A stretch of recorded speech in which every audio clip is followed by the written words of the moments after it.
Yesterday was day 2 of my no sugar challenge and it was okay.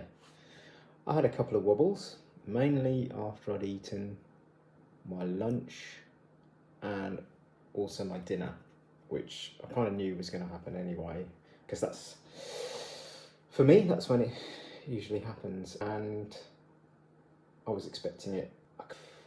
Because I was expecting it, it was easier to manage. I went for fruit instead of going to the treat jar, and normally that's not really a solution for me, but it was fine for yesterday.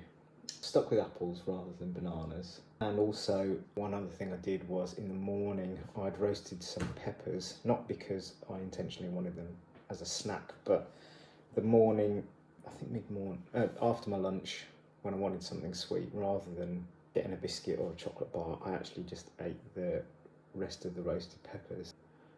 I had 3 peppers yesterday, but yeah, they were tasty. And I think for me, the feeling of eating something nice, not necessarily sweet, was the thing that I wanted yesterday, and that seemed to just knock that craving on the head. Weird. But so today what I'm going to do is, I've got a cauliflower and a broccoli. I'm going to roast those, and if I want to have something, a snack or something sweet, that's what I'm going to have. That's that. And as I was thinking about what I was going to say today, it got me thinking actually about sugar, and how I've been thinking about how I've been feeling when I've wanted the sugar. And it occurred to me that the impact that sugar has in my head and on my body, is sugar actually a drug? That was the question that I came up with this morning, because to me it feels like it is. If I compare it to other things that I've had, that's what it feels like. And I wouldn't be sitting here doing the 7-day challenge if I didn't feel like I was in the grip of something.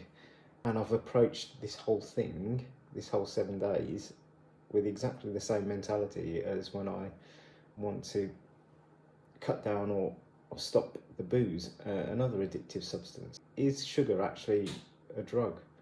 And then it got me thinking about the food industry and how you can see that they're manipulating what we eat to make a profit from the sugar. You're getting hooked on these things, the chocolate bars, the cakes, the ready meals that have got sugar and whatnot in. I don't like it. But I've had this whole thing about ultra processed food for a long time, and realised that there's a manipulation taking place in the food industry to keep us eating these things. And I get it. I get that these corporations need to make money, and perhaps they didn't initially set out to do these things, but ultimately I think that's probably what they're doing. In fact, I know that's what they're doing from the research that and what I've been reading. And I'm not saying that I'll never go back to eating sugar, and I'm not saying I'm never going to go back to drinking booze. Far from it, because I've got to enjoy life, right? But being aware of these things, I think, is a good thing. Certainly being aware of the hold that these things have over you is a good thing, because then you can do something about it. A bit philosophical this morning on my reflection on yesterday. Not a massive issue coming off the sugar so far. I've still been eating some sugar in the form of fruits and vegetables, but not that kind of refined sugar that definitely for me, I feel like once I start, I can't stop, or I find it very hard to stop anyway. Strange, but not unexpected, if I'm honest. Seeing what the next few days holds. I am looking forward to going back and eating these things. I mean, it's Christmas. It's going to be everywhere. It already is everywhere. Advent calendars in the house. I've got some chocolate biscuits ready for Christmas. It is what it is, really. I'm not gonna not eat these things, because at the end of the day, they're nice. Anyway, day 3 today, and feeling positive.